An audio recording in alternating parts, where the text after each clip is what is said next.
Vou recordar você de uma coisa lá do passado. Lembra daquele camarada que ia no comércio da esquina, e dizia: pendura essa conta aí no final de consumir tudo? Pois é, deixar pendurado para o fim do mês. A humanidade fez isso há muito tempo com a natureza, fez isso com o meio ambiente. Parecia que o fim do mês nunca ia chegar, ou pelo menos ia demorar. Mas não, as prestações já estão vencendo. As secas e as cheias estão cada vez mais severas. E Manaus entende muito bem do assunto quando falamos de cheia, né? De 2009 para cá, a capital já enfrentou 6 grandes enchentes. Mas e aí? Áreas mais baixas, como o centro histórico, cortadas historicamente por grandes igarapés, como é que ficam? Vão permanecer alagadas em grandes enchentes? E a pergunta é: existe solução da engenharia para evitar que o centro alague? Comigo, Gerson Severo Dantas, nosso editor de política. Seja bem-vindo, Gerson. Obrigado, Caio. Agradeço o convite para participar desse bate-papo aqui. Eu queria introduzir logo de cara, então, para essa sua pergunta inicial, o fato de nos últimos 10 anos, tivemos o registro das 6 maiores cheias do ciclo histórico, que tem 119 anos. Ou seja, mudança climática e o cuidado com a nossa cidade está levando a nossa cidade a conviver cada vez mais com esse tipo de efeito extremo. Verdade. Mas esse bate-papo vai ser incrementado por Jean Faria, que é presidente do Conselho de Arquitetura e Urbanismo do Amazonas, que já está aqui comigo na tela, e também Frank Albert, engenheiro civil, que já está do outro lado da tela ali. Sejam muito bem-vindos, viu? Obrigado, querido. Obrigado aí. Estamos à disposição para esse bate-papo. Por uma questão de idade, eu vou deixar o Gerson Severo Dantas abrir essa rodada de perguntas, viu, Gerson? Devia ser o contrário, que ele é o chefe, né? Por uma questão de hierarquia. Mas eu queria perguntar para o presidente do CAUA, aquela área que sofre com o problema é a área principal da arquitetura clássica da cidade, a área tombada pelo patrimônio.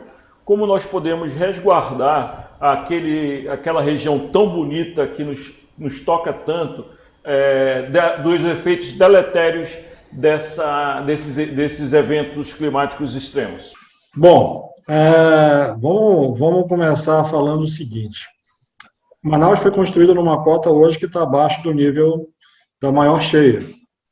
Então, é inevitável que cada vez que a gente tem uma enchente dessa, a gente vai ter esse problema de inundação no centro. E aí algumas coisas podem ser observadas. Principalmente a questão da nossa educação com relação aos igarapés. Os igarapés, eles podem ser saneados, podem ser criados maxilhares, a gente pode ter uma continuidade de tratamento do lixo que é jogado, a gente pode ter uma continuidade de tratamento do fundo do leito desse rio, para tentar amenizar a quantidade de água que chega naquele entorno dos prédios históricos.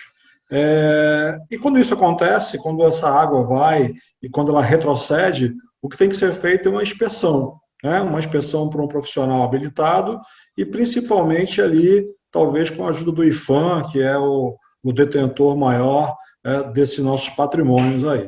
A questão que eu tinha colocado para o presidente do CAUA é a questão de aquela área alagada do centro é a área principal do tombamento histórico, né? A gente vai ter que conviver sempre com isso a partir de agora, ou a engenharia pode dar uma solução? Então, na realidade, ali é uma questão bem complexa, pois trata-se de uma área tombada, uma área onde qualquer intervenção, ela, se possível, tem que ser analisado antes, se há essa possibilidade, ela tem um custo muito alto, né? Você fazer uma obra de infraestrutura envolvendo uma drenagem, eu não digo manutenção, mas digo uma readequação da estrutura de drenagem daquela região, é uma obra muito cara, uma obra que envolve todo um estudo para verificar se aquela região ela suporta uma obra desse porte, né? E caso ela suporte, qual o custo dessa obra?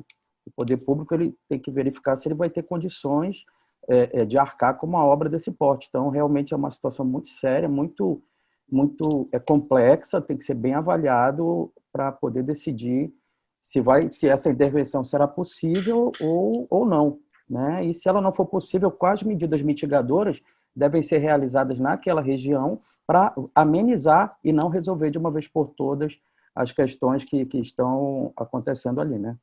Nós temos aqui a participação de uma colega do presidente do CAU aqui, que é a professora Thaís Furtado, que ela deu a contribuição dela a respeito desse assunto. Se não for possível, por exemplo, por meio de criação de espaços verdes, espaços de drenagem mais naturais, né, abrindo esses percursos do igarapé, essas margens, que são projetos super difíceis, porque você tem que mexer em áreas que já são consolidadas, né, que as pessoas já vivem, né, já existe cidade, existe ruas construídas. Então, são projetos estruturantes e projetos que demandam muito investimento e muito tempo e muita coragem de um político e também, na verdade, não de um político, né?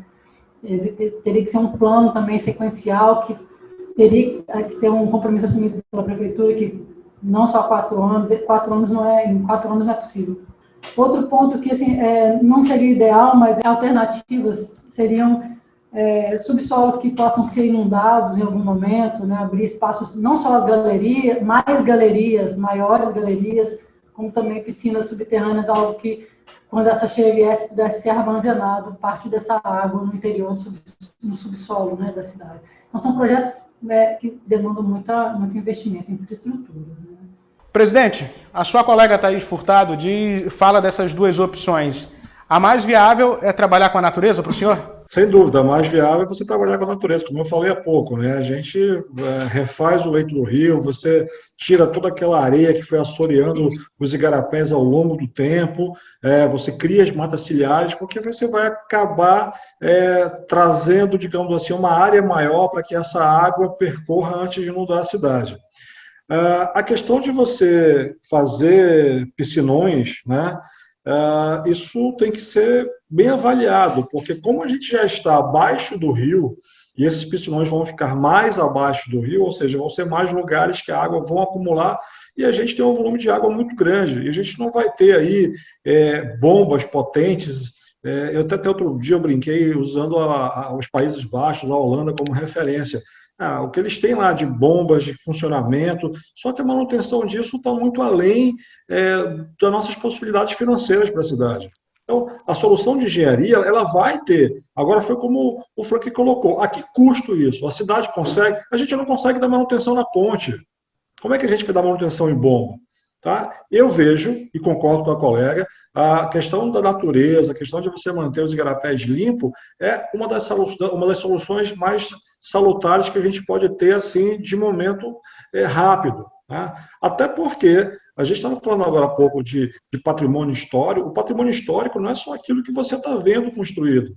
Todo o subsolo também é patrimônio histórico. Então, a gente tem escavações ali de arqueologia que encontram ossadas, que encontram urnas funerárias, que se começar a cavar e se encontrar, vai ter que parar porque é um ordenamento do IPHAN. Então, tudo isso tem que ser levado em consideração. Eu volto a falar, eu não vejo uma solução técnica em função de custo, mas eu vejo uma solução com a natureza e com a educação que seja atendido a curto prazo para que a gente possa minimizar esse problema. Você concorda, Frank? Sim, eu concordo com o Jean. Né? Ele falou com muita propriedade, porque realmente é uma situação complexa, como nós já havíamos mencionado. Vamos lembrar o seguinte, pegando a região central de Manaus, nós temos as galerias construídas pelos ingleses, as tão famosas galerias, né, que nós sabemos que elas não recebem nenhuma manutenção. Fato esse que em maio do ano passado, abril-maio do ano passado, ali na Henrique Martins, próximo ao Banco Itaú, a galeria lá desabou, e o prédio que estava apoiado sobre aquela região, ele teve que ser demolido pela prefeitura. E hoje ali encontra-se um grande buraco, que quando a gente estava no período forte de chuva, um mês atrás, mais ou menos, e olha que já se passou um ano, né, ali virou um ralo. Né, e quando ele está seco, você verifica a fragilidade dessa galeria. Ao longo dos anos, elas não sofreram manutenção, elas foram dimensionadas por uma vazão de 150 anos atrás, né, essa vazão ela aumentou exponencialmente, né, foram feitas ligações clandestinas nessas galerias e simplesmente não houve manutenção. Elas estão lá tentando funcionar, já com mais de 70% da sua capacidade comprometida, sem manutenção. Então, você imagina, nós temos que começar a pensar a longo prazo nesse tipo de solução. Mas, volto a te dizer, mas será que vai ser viável? será que o município consegue suportar esse custo? A questão de utilizar a natureza é fantástica, é uma excelente iniciativa que pode trabalhar em conjunto, mas eu penso que hoje, nesse primeiro momento, e já pensando nas próximas cheias, que, bem colocado pelo Jean, pelos outros colegas que também já se manifestaram nesses últimos dias, aí, através da imprensa, ela não será a última. A partir de então, ela será a nossa cota de referência e, possivelmente, daqui num curto espaço de tempo, ela será superada. Você me permite uma interrupção? Fique à vontade. O senhor fala algo que me parece muito sério, muito grave. Nós temos uma rede de esgoto construída há 150 anos atrás, 70% comprometida, já com o evento extremo tendo ocorrido lá perto do Banco Itaú, no centro. Eu lhe pergunto, corremos risco de ver essas galerias afundarem de uma vez num evento grave como uma enchente maior do que essa? Eu te faço um convite. Assim que possível, você vai lá na Henrique Martins, ao lado do Banco Itaú, e tu dá uma olhada no buraco, que tu vais verificar que sim, isso é fato. Foi feita uma reportagem por uma emissora de TV mês passado, mostrando justamente isso. O repórter ele entrou no buraco lá e mostrou que ele está todo assoreado, todo comprometido. E se você olhar para a tua direita, quando eu estava contemplando a reportagem, você já verifica fissuras na fundação do prédio vizinho. E isso é gravíssimo, tá? Eu quero alertar para esse fato, porque aquela galeria ali, é onde deságua toda a rede, nós temos pelo menos 5 prédios de grande porte naquela região.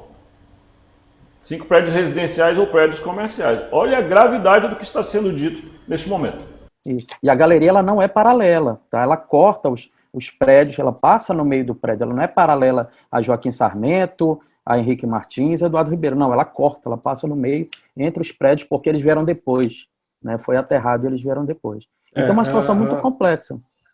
A galeria ela nasceu justamente quando foi feito o aterro do Eduardo Ribeiro, e os pequenos micos igarapés que haviam ali, aí foram criadas essas galerias para poder fazer, inicialmente, uma drenagem da rede de águas pluviais, e a gente, ao longo dos anos, acabou usando aquilo como esgotamento sanitário, né? Isso, ainda tem esse agravante, realmente, né? Na verdade, é o igarapé do Espírito Santo, né? Que é o famoso igarapé do Espírito Santo. Exatamente, Espírito Santo. Canalizado. Ele foi todo canalizado, e a gente não precisa muito ir longe. Como abriram a reportagem, a natureza cobra conta, e vai chegar essa conta uma hora. Se a gente lembrar aí há um ano atrás, ou 2 anos atrás, lá em Minas Gerais, fizeram exatamente a mesma coisa, e o rio saiu uma hora estourando tudo e acabou com a cidade, né? Onde tinha um rio represado, ele simplesmente estourou. Então, todo o material químico que é gerado em função do esgotamento sanitário, isso vai oxidando alguma ferragem que tenha, a questão da argamassa de ligação entre os tijolos, a gente sabe que são estruturas com mais de 200 anos, então precisa ser dada uma manutenção preventiva em toda essa galeria, porque realmente o risco de acontecer novamente o que aconteceu ali na Henrique Martins, ele é notório, está aqui na frente, a gente não sabe o quando, mas sabemos que vai. Falando em riscos, nós temos aqui um depoimento do chefe da Defesa Civil do município, que ele vai falar sobre o impacto da enchente ao colocar em risco pessoas, não só do centro ele se refere, mas é um bom exemplo que a gente pode colocar para os nossos debatedores discutir. A gente tem aproximadamente 1.600 famílias que vivem nessas áreas de risco. E aí a gente calcula com base em 4, multiplicando por 4, 3 pessoas, onde a gente vai totalizar aí mais ou menos umas 16 mil pessoas, né? Então, essa é a base de cálculo que a gente tem. Aqui na capital, a gente entende que aproximadamente de 4 a 5 mil famílias são diretamente atingidas pela cheia. O secretário de Defesa Civil reafirmou que cerca de 1.600 famílias vivem em áreas de risco. É preciso levar em consideração também essas famílias que moram no centro, em especial próximo a esses prédios aí em que as galerias cruzam eles, não é? Eu creio que eles devem ter monitorado sim, até porque nós sabemos que naquela região do centro, ali, próximo à escadaria dos remédios, é uma área que já está inundada e tem famílias que moram ali, mesmo de forma precária, e eles acabam morando ali, tem muito venezuelano morando naquela região, né? Então, creio eu que tenha sido mapeado, né, monitorado e estão em monitoramento essas famílias que estão naquela região, sim. E cabe uma reflexão, presidente, a respeito de que é preciso fazer um projeto para o centro e também para outras regiões. A gente está falando de 16 mil pessoas em áreas prejudicadas, em áreas que podem acontecer alguma coisa a qualquer momento, inclusive num tempo como esse que a gente enfrenta em Manaus, todos os dias, uma hora chove, outra hora não. Bom, essa reflexão é muito salutar, ela tem que ser feita, né? A questão do déficit de moradia na cidade é muito alta. E assim, notoricamente, até pouco tempo atrás, tudo que se falava em habitação popular se jogava afastando da cidade, jogava para a periferia, jogava-se para as bordas. Até onde eu sei hoje, a gente participa de alguns grupos junto com a própria prefeitura. Existe um trabalho que está sendo feito hoje pelo Implurb de reorganização do centro, onde vão ser criados moradias, né? Coisa de 3, 4, 5 mil moradias misturadas entre classe A, B e C. Então, talvez isso consiga ajudar a melhorar um pouco a retirada dessas pessoas de área de risco. Mas eu também quero colocar o seguinte, a gente entende esse déficit de moradia, a gente entende todas as situações, mas as pessoas continuam morando na beira do rio. E às vezes não é nem na beira do rio, do Igarapé, como se eles moram em cima do Igarapé. Tá? Não é às vezes por falta de espaço. Eu conheço situações de trabalho que nós participamos, que nós retiramos pessoas de locais ali perto da 7 de setembro, levamos ele para um outro lugar para morar, e de repente ele vendeu a casa, o apartamento, e voltou para 7 de setembro. Mas aí você tem que entender o contexto. Às vezes não tinha um ônibus, não tinha uma escola próxima. Então, a questão, quando você vai tratar esse plano urbanístico da moradia, eu não posso ver pontualmente a moradia. Eu tenho que ver a moradia e todos os serviços urbanísticos, comunitários, que essa pessoa vai poder ter para se fixar no lugar. Então, não adianta eu dar para uma pessoa que hoje está lá no centro da cidade, perto da Praça do Remédio, um apartamento lá na Torquato Tapajós, porque a vida dele toda está no centro. Então, eu tenho que tentar fomentar para que ele fique no centro, porque ele trabalha no centro, os filhos provavelmente estudam no centro. É esse pensamento de planejamento urbano que a gente tem que fazer. Agora, esse planejamento, ele não vai acontecer em 4, em 8, em 12. Esse planejamento, ele é contínuo, né? O planejamento urbano é uma coisa que não finda, que não acaba. Tá? Você precisa estar sempre revendo e sempre monitorando para acompanhar e fazer os ajustes. O grande problema é que, às vezes, boa parte dos nossos governantes mudam a gestão, mudam seus planos, se cancelam os outros que funcionam, às vezes não tocam para frente e a gente perde parte do legado que vai ficando aí atravancado. Me permita avançar nessa sua avaliação sobre a questão do déficit urbano na nossa cidade e pedir ao senhor uma pequena avaliação sobre, por exemplo, o programa de saneamento dos igarapés de Manaus, porque ali ele fez um misto, reorganizou parte dos moradores que viviam em cima de igarapés em condomínios ali mesmo, e uma outra parte que foi transferida para esses conjuntos mais longe do centro, onde não está a vida daquele cidadão, que é o caso do Viver Melhor 1, 2 e 3, aquele Nova Cidade. Então eu lhe pergunto, qual avaliação o senhor tem do Prosamin? Olha só, o Prosamin tem duas vertentes que precisam ser olhadas. A primeira vertente dele é que ele fez um ótimo trabalho de saneamento daqueles igarapés. Se naquela época não tivesse sido feito, nós teríamos um problema muito maior de enchente do que a gente tem hoje. Tá? O segundo é a característica das moradias. Como você falou, a parte da população que ficou ali, ela está lá. Se eu concordo ou não com aquele projeto, a tipologia da edificação, eu vou te falar que não, podia ser pensado numa coisa melhor, mas enfim. Mas quando eu pego uma pessoa que ela está alocada numa área, que ela tem toda uma estrutura numa área, independente de qualquer valor, digamos assim, econômico dela, posição social, se ela é deslocada daquele convívio, ela vai tender a voltar. Então, assim, Viver Melhor, para mim, é um bairro que precisa ser muito bem pensado, precisa ser colocado muito mais mobiliários urbanos, escolas, postos de saúde, segurança, porque No Viver Melhor, todo mundo sabe que não existe uma segurança contínua, e aí você tem aquele famoso poder paralelo que vai lá e toma conta, a gente sabe e ouve das histórias que a gente escuta por aí. Então, toda vez que você vai mexer com uma população, com planejamento urbano, você tem uma série de observações a serem feitas. Aonde você estuda, onde você trabalha, como é seu dia a dia, para você tentar colocar uma família dentro de um espaço que ela vá ficar, digamos assim, que ela vai gostar, que ela vai se sentir em casa, agradável, porque senão ela vai ter que mudar. Ela vai fazer. É por isso que a gente encontra ali naqueles prédios algumas modificações. Pegam-se famílias com 4, 5, 6 pessoas e colocam num apartamento que caberiam 4. Isso é um pouco, mexe com esse planejamento urbano e acaba deturpando um pouco a linha principal do projeto. Então, eu defendo o Prosamin como linha principal, eu acho que ele é um puta de um projeto, mas ele deveria ser observado alguns detalhes, algumas nuances para ficar um pouco melhor.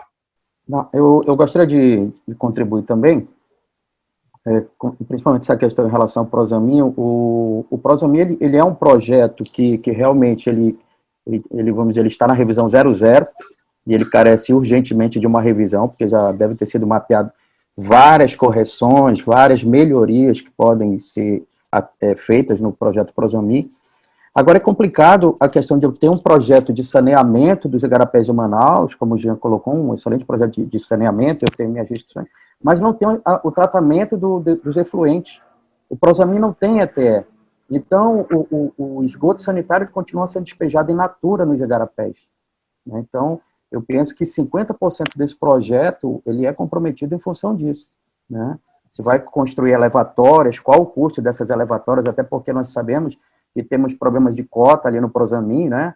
Para poder colocar esses efluentes de novo na drenagem correta, né? No sistema correto, eu vou precisar de elevatórias. Então, realmente, ele está na revisão 00, tem muito que melhorar, concordo com o Jean. Não adianta você criar um bairro na periferia onde chegam primeiro as moradias e os equipamentos, chegam 5 anos depois ou nem chegam. Então, realmente, a pessoa já tem toda aquela cultura, ela vai querer retornar de onde ela saiu. E aí, temos de novo um problema em escala maior, né? Em escala maior.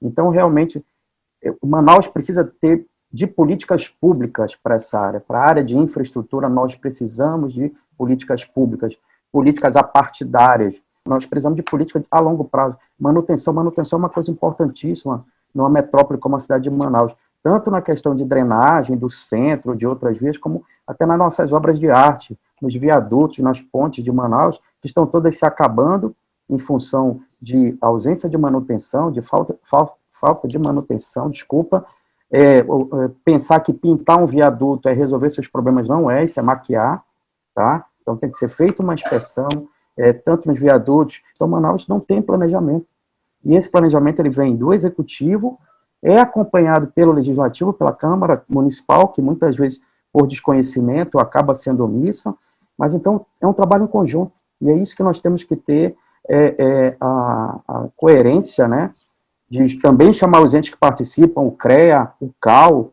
com toda a expertise dos profissionais, e contribuir junto com a prefeitura para que Manaus tenha um plano de manutenção que funcione e que minimize esses custos e esses problemas que vem dando a comunidade e a sociedade. Olha, e antes da gente encerrar, uma rápida contribuição também da Patrícia Guimarães, que ela é presidente do Núcleo Regional de Meteorologia do Amazonas. Ela fala que enchentes como essa estão cada vez mais recorrentes, como a história mostra, e elas vão ficar mais frequentes. Vamos ver. O que se pode dizer de fato é que esses eventos eles superam a normalidade, são chamados eventos extremos, e eles têm acontecido com maior frequência e um intervalo cada vez menor. A exemplo disso, nós temos as 6 maiores enchentes da história ranqueadas agora, na última década. A gente acabou de ver que a Patrícia mencionou aqui a possibilidade de grandes enchentes. Rapidamente para a gente encerrar. Jean, é preciso agir, não é? Sem dúvida. A ação imediata ela já passou do prazo, eu diria, né? Só que é uma série, como eu estava falando, é uma série de conjuntos. Eu não posso simplesmente apontar o dedo e dizer, olha, isso aqui é culpa desse, isso aqui é culpa daquele. Não, é um conjunto de culpas que vai da sociedade, que passa pela prefeitura, que passa pelo governo do estado. porque, como o colega Frank falou, eu vou ter que dar manutenção no viaduto desse. Gente, em Brasília teve um tempo desse lá que viu por que caiu uma ponte daquela. Daqui a pouco acontece aqui. Não é só pintar, você tem a corrosão do aço, você tem ver a dilatação, como é que está, para não ter infiltração. Então, são várias coisas que eu não conheço, não posso estar falando uma bobagem, mas eu desconheço, pelo menos, que tenha na CEMIF uma equipe voltada para pensar em planejamento estratégico de manutenção, ou seja, fazer uma manutenção paliativa. Olha, esse mês vamos fazer ali, aquele mês vamos fazer em tal lugar. Eu não vejo. Eu vejo mais que o pessoal trabalhando como bombeiro. Deu um problema, vai lá e apaga o incêndio. Deu um problema, vai lá e apaga o incêndio. E a cidade não pode ser tratada dessa forma, porque vai ficar cada vez pior. Nós somos 2,5 milhões de habitantes e a tendência é só crescer. Né? Nós somos uma cidade muito espraiada e a tendência é só crescer. E quanto mais espraiamento eu tenho da cidade, mais problemas eu vou ter. Por isso que a gente vem tratando aí num grupo, junto com o CODESE, junto com o CAL, o próprio CRETA também está participando, e o INCLUB, de tentar criar um plano diretor mais atual, onde você faça, digamos assim, a composição, você faça, como diria o caboclo, né? O ajuntamento da população. Eu tenho muitos vazios urbanos, eu preciso ocupar esses vazios urbanos e adensar a cidade, porque quanto mais adensada ela tiver, menos custo a prefeitura tem com logística, com esse tipo de tratamento que a gente está falando. E, obviamente, uma campanha educativa que dure o ano inteiro. Lembrando que eu não posso pegar, e a gente vê, isso é um absurdo, eu fico indignado. Se eu pudesse parar o carro, às vezes, e dar um cascudo, eu dava. Eu vejo gente num carro chique, uma BMW, o cara pega, joga um maço de cigarro fora, uma latinha de cerveja. O cara não tem noção que aquilo uma hora vai voltar para prejudicar a gente mesmo. Então, eu acho que a ação de educação, uma ação paliativa, né, uma ação de planejamento contínuo é o que a gente precisa para poder melhorar e se resguardar um pouco, porque, como bem a colega da meteorologia falou, a gente vai continuar tendo inundação, a gente vai continuar tendo cheia, e isso faz parte do nosso ser aqui no estado do Amazonas, da cidade de Manaus principalmente. Caio, se você me permite, eu gostaria de fazer uma intervenção sobre essa fala final do presidente do CAUA, porque há cerca de 2 meses um guarda municipal detectou uma rachadura aqui na ponte que existe em frente ao prédio onde está localizado o Real Time 1, aqui na Avenida de João Batista. E na ocasião eu entrevistei o secretário municipal de infraestrutura e também vice-prefeito de Manaus. Ele me disse que havia um monitoramento feito pela CEMIF. Ele disse que não sabia se existia esse monitoramento. Então o prefeito naquela oportunidade disse que existia um monitoramento de todas as pontes de Manaus e foram detectados problemas em 42 delas. E que ele imediatamente irá começar o serviço na ponte Presidente Dutra, é aquela ponte mais antiga ali que liga o bairro da Glória à Avenida Caco Caminha, que dá acesso ao centro. Passados 2 meses, essa reforma daquela ponte ainda não começou. E ela continua lá, causando perigo para a população que a usa. Eu não tinha essa informação, como eu falei, eu podia estar falando coisa que eu desconhecia. Eu realmente não tenho essa informação, que eles têm esse monitoramento das pontes, ou monitoramento de sistema de esgotamento de águas pluviais, mas se eles têm, eu já fico feliz, que pelo menos você tem uma listagem do que fazer, né? Agora, a gente tem que começar a cobrar para que aconteça, porque essas pontes, principalmente essa que liga ali o São Jorge a Constantino Neri, né? Quem vem para o viaduto ou passa ou sai do viaduto, essa é uma ponte, por exemplo, que o Frank pode até me corrigir, que ele é engenheiro. A gente tem uma água ali que está o tempo todo topando no concreto, e aquilo pode cada vez ir agredindo a questão da ferragem dele, e isso requer um monitoramento mais constante, né? O que eu posso falar é justamente se tratar da manutenção preventiva, aí você consegue corrigir os erros. Se nós fizermos uma comparação com a ponte ali do Educandos, que entre a interdição dela e a realização da obra foram quase 3 anos, né?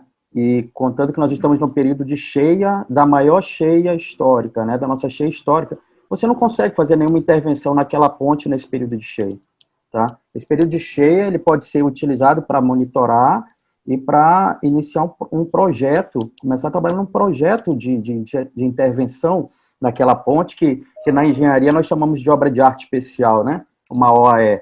tá? Então, esse momento ele tem que ser utilizado para planejamento, tá? As ações elas virão no próximo ano, aproveitando o período da vazante também, que é o melhor momento para fazer qualquer intervenção naquela ponte. Então, a gente verifica que tudo, como na engenharia, como na arquitetura, começa num projeto, começa em planejamento. Você senta, planeja, elabora um projeto e executa um projeto. E esse projeto, ele tem um cronograma, ele tem uma durabilidade, ele dura X tempo, tá? Então, por isso que eu digo, essa questão de manutenção da obra pública, da coisa pública, da infraestrutura, é uma política a longo prazo. Eu não vou conseguir resolver, nenhum político vai resolver isso em um mandato, em 2 mandatos. Por isso que todos têm que trabalhar em conjunto, porque são coisas de 20, 30 anos. Ora, se elas levaram 20, 30, 50 anos para chegar na tua situação, eu vou conseguir resolvê-la em 2, 3 anos? Não vou, tá? Eu vou resolver isso também num período de tempo longo, tá? Então, é fundamental que, se sentar hoje, né, todos esses entes, todos esses players sentarem hoje, já é um ponto. Sentar hoje e começar a planejar as ações para daqui a 2, 3 anos, isso é fantástico, isso mostra que, teoricamente, estão caminhando vou até parafrasear um slogan que tinha, né? Estão no rumo certo, né? Estão no rumo certo. Mais alguma pergunta, Gerson? Não, foi muito bom. Frank Albert, que também é presidente do Instituto Brasileiro de Avaliações e Perícias de Engenharia do Amazonas, aqui conosco, dividindo o conhecimento para a gente falar sobre problemas que a cidade convive e que há muito tempo a gente sabe que existem e a classe política ainda não tomou iniciativa. Jean, muito obrigado. Jean, presidente do Conselho de Arquitetura e Urbanismo do Amazonas. Valeu, Jean. Ficamos à disposição sempre que precisar. A cidade tem o nosso maior carinho. Perfeito. Frank, valeu mesmo, viu? Só temos a agradecer o convite, o IBAP está à disposição, né? Assim como o CREA também. O Jean, obrigado aí pela contribuição, prazer revê-lo. Jean, nós participamos juntos também do GT de Obras Públicas do CREA Amazonas, e estamos à disposição da sociedade para contribuir com a melhoria da vida de todos. Gerson, obrigado pela tua participação. Valeu, foi muito bom. Acho que ficou recados importantíssimos aí na fala dos nossos especialistas, que os homens públicos recebam esse alerta. A você, eu peço que curta, comente ou compartilhe esse conteúdo, afinal a gente fez para você. E inscreva-se em nosso canal no YouTube, o Real Time 1 Notícias, e acesse www.realtime1.com.br. Até mais.